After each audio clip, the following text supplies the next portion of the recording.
The Brass Ankle brothers' shocking practice. They married their daughters for land rights in 1879. That's what the hidden letters revealed, buried beneath a burned church in the Carolina swamps for generations. Silas and Malachi controlled everything, the land, the law, and the lives of every girl born into their isolated community. But this wasn't just one arranged marriage. This was a system. Cousins forced to marry cousins, nieces promised to uncles, all to keep their precious land from being torn away by Jim Crow laws that wanted to strip them of everything. When Elara returned home to bury her mother, she thought she was saving one 15-year-old girl from a terrible fate. She had no idea she was about to uncover decades of buried secrets, letters that revealed the true cost of survival, and a family Bible with bloodlines that twisted back on themselves in ways that should never be. The community called them the Brass Ankle brothers. But what price were they willing to pay to keep their freedom? And how many daughters would they sacrifice to save their souls? The boat creaked beneath Elara's feet as she navigated the narrow channel through the cypress and Spanish moss, the murky water reflecting nothing but shadows and secrets. 24 years old, and she had almost forgotten the oppressive weight of this place, the way the swampland seemed to swallow sound, leaving only the hollow splash of her oar and the distant cry of something unseen. She had sworn she would never return to the isolated community her mother had fled from. But death has a way of dragging you back to places you thought you had escaped forever. The rickety dock came into view, weathered gray planks that seemed to sag under the weight of memory itself. Two figures stood waiting, their silhouettes dark against the dying light. Uncle Silas, now in his 60s, tall and unyielding as the ancient oaks that bordered their land, his eyes sharp enough to cut glass. Beside him stood Malachi, his younger brother by a decade, broader in the shoulders, but somehow smaller in presence, as if the weight of unspoken things had bent him inward over the years. "Elara," Silas said as she tied off the boat, his voice carrying the authority of a man accustomed to being obeyed without question. "You look like her, more than I expected." She stepped onto the dock, her city clothes feeling suddenly out of place among these people who measured time not in years, but in generations of survival. Uncle Silas, Uncle Malachi. The words felt strange on her tongue, formal and distant. These men were strangers wearing familiar faces, part of a world her mother had painted in whispers and half-finished stories. Malachi stepped forward, his expression softer but no less wary. "I'm sorry about Marie. She was—" He paused, searching for words that could bridge 24 years of silence. "She was the strongest of us all." The walk to her mother's cabin passed in uncomfortable quiet, their footsteps muffled by the thick carpet of pine needles and rotting leaves. The community sprawled before them like something from another time, small wooden houses scattered among the trees, connected by narrow dirt paths that seemed to wind in on themselves. Children peeked out from behind weathered porches, their faces curious but cautious, as if they had been warned about the outsider coming to disturb their peace. Her mother's house was smaller than she remembered, little more than 2 rooms and a lean-to kitchen. But it held the lingering scent of the woman who had raised her in a world far from this one. Marie's few possessions sat exactly where she had left them, as if she had simply stepped out for a walk and would return at any moment. "She spoke of you," Malachi said quietly, lingering in the doorway, while Silas examined the small collection of books on the rough-hewn shelf. "Especially at the end. She worried you would never understand why she left." Elara ran her fingers along the spine of her mother's Bible, its leather cover worn smooth by decades of handling. "I understood enough. She wanted a different life. Different." Silas turned the word over like something bitter. Different got her nothing but loneliness and a daughter who doesn't know where she comes from. The accusation stung because it held enough truth to draw blood. Ilara had spent her entire life as a half-formed thing, belonging neither to her mother's mysterious past nor fully to the world they had built together in Charleston. She was educated, independent, everything her mother had wanted her to be, and completely unmoored from the roots that might have given her an identity worth defending. That evening, as twilight settled over the community like a heavy blanket, Ilara found herself drawn deeper into her mother's belongings. The Bible fascinated her most of all, its margins filled with Marie's careful handwriting, notes and observations that seemed to chart the emotional geography of a life interrupted. But it was the genealogical records in the front pages that made her stop breathing altogether. The same names appeared over and over again, forming patterns that made no sense until they made terrible sense. Cousins married to cousins, uncles to nieces, a family tree that bent back on itself like something grown in darkness. She traced the lines with her finger, trying to understand what she was seeing, when voices outside drew her attention. Through the thin walls, she could hear Silas speaking in the formal cadence he used when making pronouncements. The girl has agreed. Lydia understands her duty. Ilara stepped onto the porch and saw them gathered in the small clearing between the houses, perhaps 30 people, 3 generations of families whose bloodlines she was beginning to understand in ways that made her stomach turn. At the center stood her 15-year-old cousin Lydia, a gentle girl with downcast eyes and hands that trembled slightly, as Silas placed them in those of a grim-faced man who could have been her father's brother, because he was. "The land cannot be divided," Silas continued, his voice carrying the weight of absolute authority. "What God has joined, let no man put asunder, and what our ancestors bled for, we will not let slip away through sentiment or the false promises of a changing world." Lydia's intended, a man named Joseph, who shared her grandfather and bore the hollow look of someone who had long ago stopped fighting the inevitable, nodded his acceptance of this sacred duty. The girl herself said nothing, but Ilara could see the resignation in her posture, the way she held herself like someone who had been taught that her own desires were less important than the survival of something larger and more terrible than herself. The ceremony was brief, more contract than celebration, and when it was finished, the community dispersed into the darkness with the quiet efficiency of people who had learned not to examine too closely the prices they paid for their precarious freedom. Ilara remained on the porch long after the others had gone, staring at the Bible in her hands and feeling the first stirrings of something that might have been understanding or might have been horror. She thought of her mother, young and pregnant, and desperate enough to flee into an uncertain world rather than submit to whatever fate these people had planned for her. She thought of Lydia, accepting her destiny with the broken grace of someone who had never been taught that she had the right to refuse. And she thought of the careful notations in the margins of the family Bible, records of births and deaths and marriages that told a story no one seemed willing to speak aloud. Tomorrow, she would begin to understand what her mother had really saved her from. Tonight, she could only hold the evidence in her hands and wonder how many other secrets lay buried in this place where survival had become indistinguishable from a kind of living death. Ilara woke before dawn with the taste of swamp water in her mouth and the sound of her mother's voice echoing in her dreams.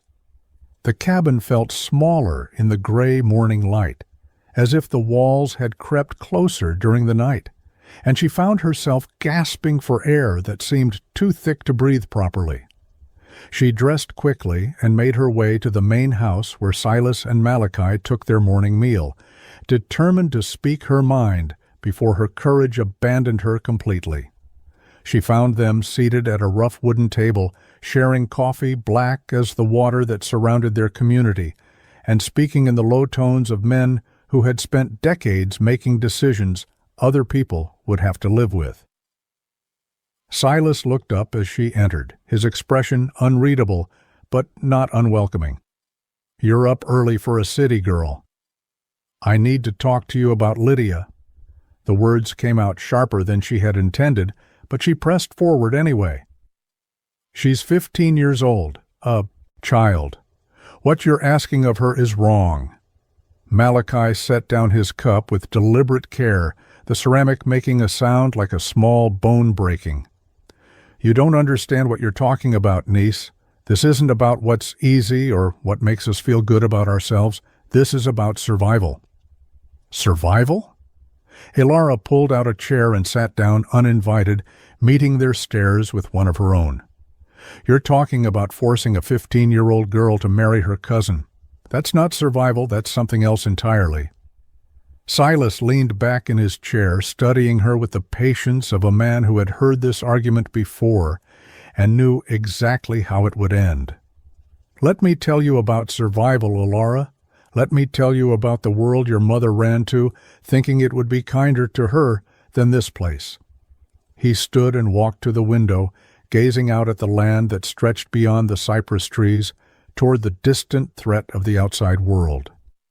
1879 was a hard year for people like us. The white folks were getting organized, writing new laws every month to make sure we knew our place.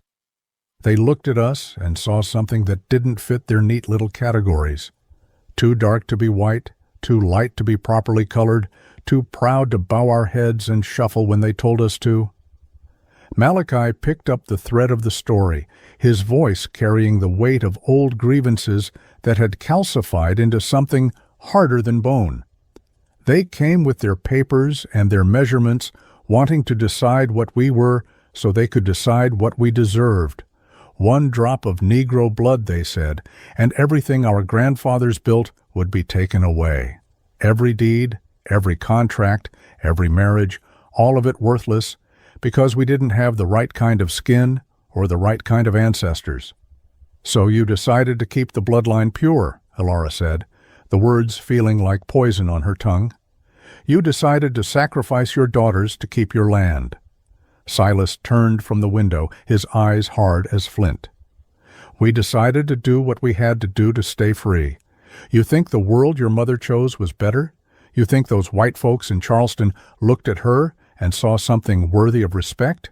She died alone, Ilara, alone and poor and forgotten, because she was too proud to do her duty to the people who loved her." The cruelty of it hit her like a physical blow, but she forced herself to stay upright, to keep breathing, to remember why she was here. "My mother escaped. She chose her own life, her own husband, her own future. She chose love." Love. Malachi spoke the word like something that tasted bad. Love doesn't keep the sheriff from taking your property. Love doesn't stop the tax assessor from deciding your land isn't worth protecting. Love doesn't feed your children when the banks decide you're too risky to lend to. Ilara felt the conversation slipping away from her, felt the terrible logic of their position settling around her. Like quicksand. There has to be another way. "Show me," Silas said simply. "Show me the law that protects people like us without requiring us to prove we're something we're not. Show me the court that will uphold our deeds when they decide we're too mixed to deserve what our ancestors died for. Show me the world that will let us keep our dignity and our land without asking us to pay in blood." She couldn't, and they all knew it. The silence stretched between them, filled with the weight of generations of impossible choices and prices, too high to pay, but too necessary to refuse. Finally, Ilara stood up from the table, her hand shaking with frustration and something deeper than anger. "I need to understand," she said. "I need to see the proof of what you're telling me."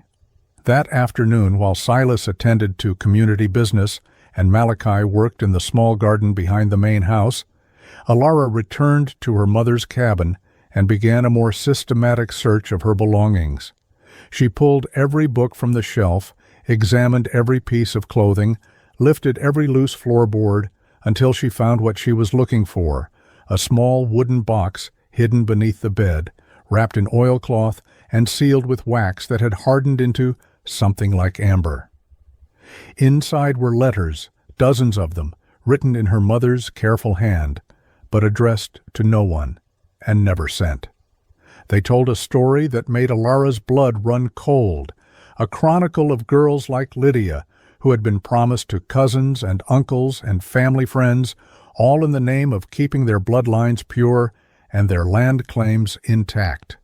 Her mother had documented it all, the tears and protests that were ignored, the pregnancies that came too early and too often, the slow erosion of hope that left these women hollow-eyed and silent before their time. But it was the last letter, dated just 3 months before Ilara's birth, that broke something inside her chest and left her gasping for air that wouldn't come. In it, her mother had written about her own arranged marriage, her own intended husband, who was also her uncle, and her own desperate flight from a community that had decided her life was less important than their collective survival. "I cannot let them do to my daughter what they have done to me," Marie had written in a hand that shook with emotion. "I cannot let her grow up in a place where love is secondary to land, where her body exists to serve purposes she had no part in choosing. I am taking her away from here, and I pray that someday she will understand why I could not stay and fight from within. Some fights require you to leave the battlefield entirely, to choose a different kind of courage than the one they demand."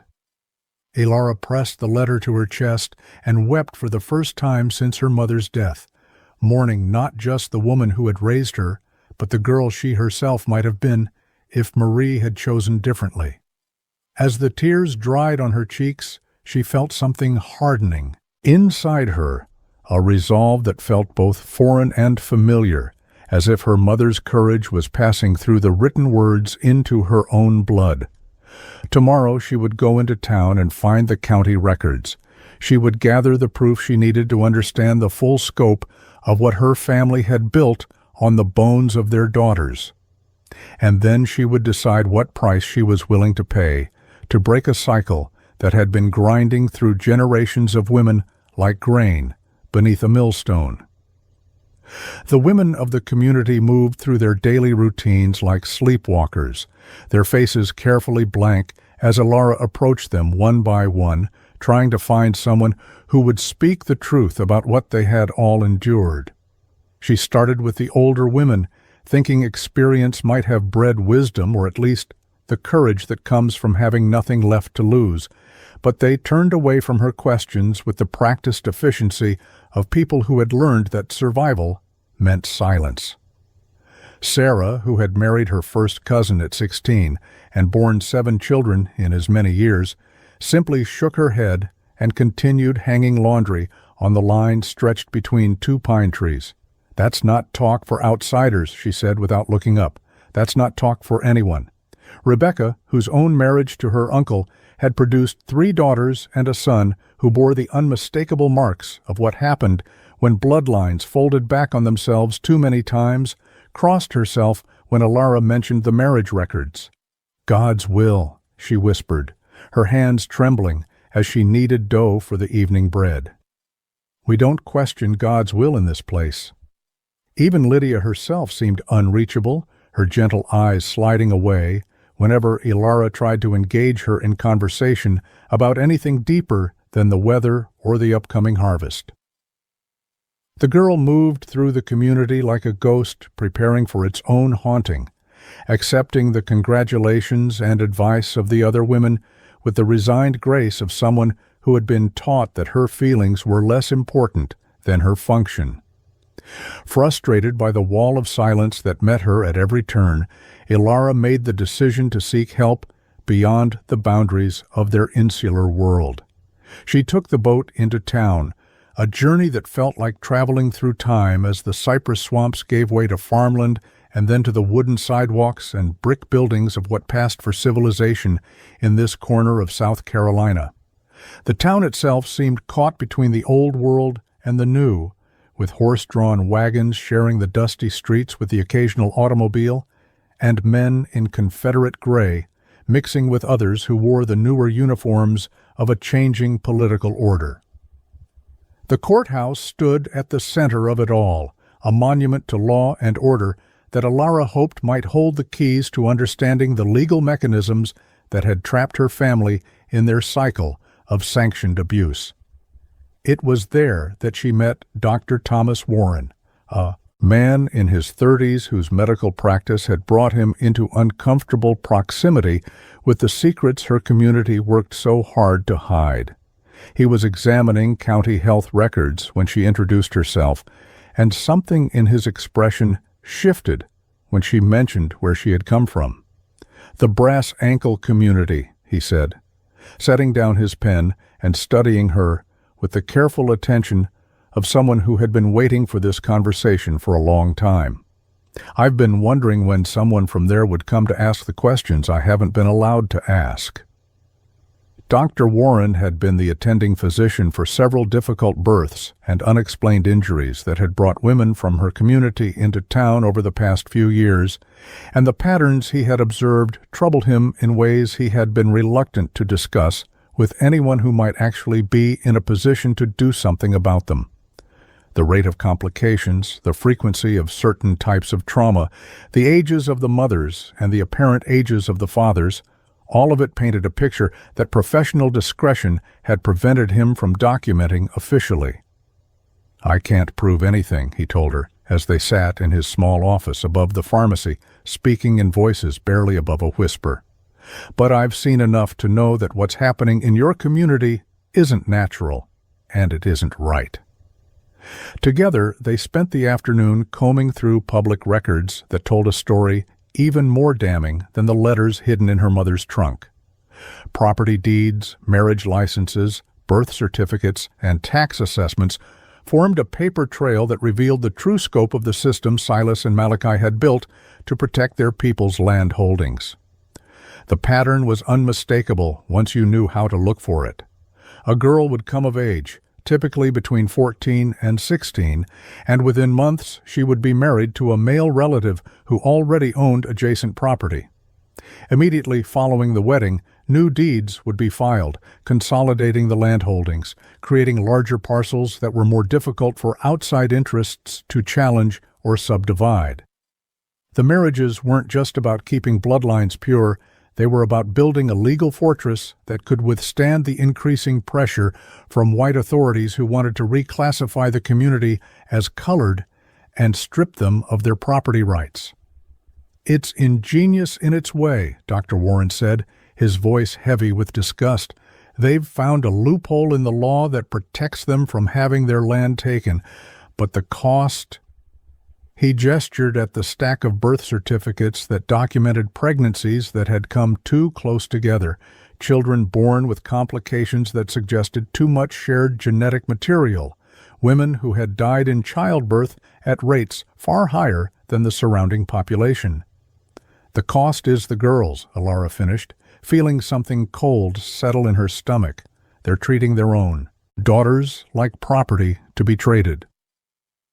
As the sun began to set over the town, painting the courthouse steps in shades of orange and red that reminded her uncomfortably of the fires that had once threatened to consume communities like hers, Alara felt the weight of what she had discovered pressing down on her shoulders like a physical burden. She had the proof she needed, documented evidence of a systematic pattern of abuse that stretched back generations. But she also understood now why the women had been so reluctant to speak. This wasn't just about one girl's freedom or even one community's survival. This was about a people caught between two impossible choices: submit to a system that would strip them of everything their ancestors had died for, or perpetuate their own form of systematic cruelty to maintain their precarious hold on dignity and self-determination. The women of the community weren't just afraid of challenging tradition, they were terrified that exposing the truth would give their enemies exactly the ammunition they needed to justify taking everything away.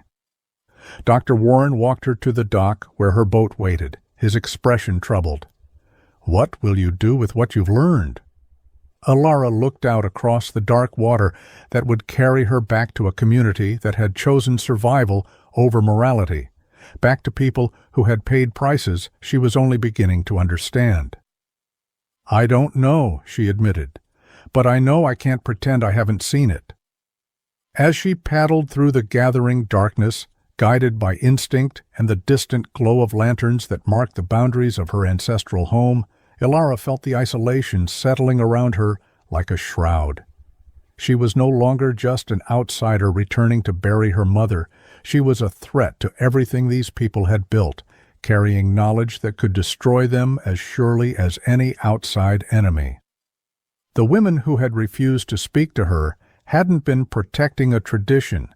They had been protecting themselves from the terrible choice between exposure and complicity that she now understood all too well. Tomorrow she would have to decide what to do with the power that knowledge had given her, and whether the price of justice was worth the cost it would exact on people who had already sacrificed more than any community should be asked to bear. The storm came from the west, like the wrath of an angry god, turning the evening sky the color of old blood and sending the cypress trees into a frenzied dance that seemed to echo the turmoil building within the community itself. Ilara had been back from town for 3 days, and already she could feel the walls closing in around her as word spread that she had been asking questions in places where her family's business had no right to travel. Silas had stopped speaking to her entirely, his silence more ominous than any threats he might have made, while Malachi watched her with the wary attention of a man who knew that the dynamite in his cellar was beginning to sweat. The other community members gave her a wider berth now. Their children pulled quickly inside when she passed, their conversations dying away into uncomfortable quiet whenever she approached. It was during the worst of the storm, when lightning split the sky like fractures in black glass, and thunder shook the small houses until their windows rattled in their frames, that the old church took its final breath. Ilara watched from her mother's cabin as the ancient building, which had served as the spiritual heart of their community for more than 60 years, erupted into flames when lightning struck its wooden steeple. The fire spread faster than anyone could have imagined, consuming the structure with an appetite that seemed almost supernatural in its intensity. By morning, nothing remained but a skeleton of charred timbers and the acrid smell of smoke that would linger in their clothes and hair for weeks to come.